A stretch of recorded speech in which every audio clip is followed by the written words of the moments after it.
An initial public offering, or IPO, is the moment a private company lists its shares on a public stock exchange.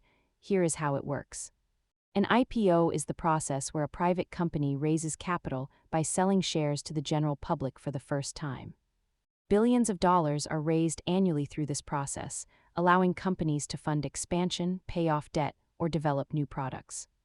Companies go public for several reasons, primarily to raise massive amounts of capital and to provide liquidity for early investors and employees.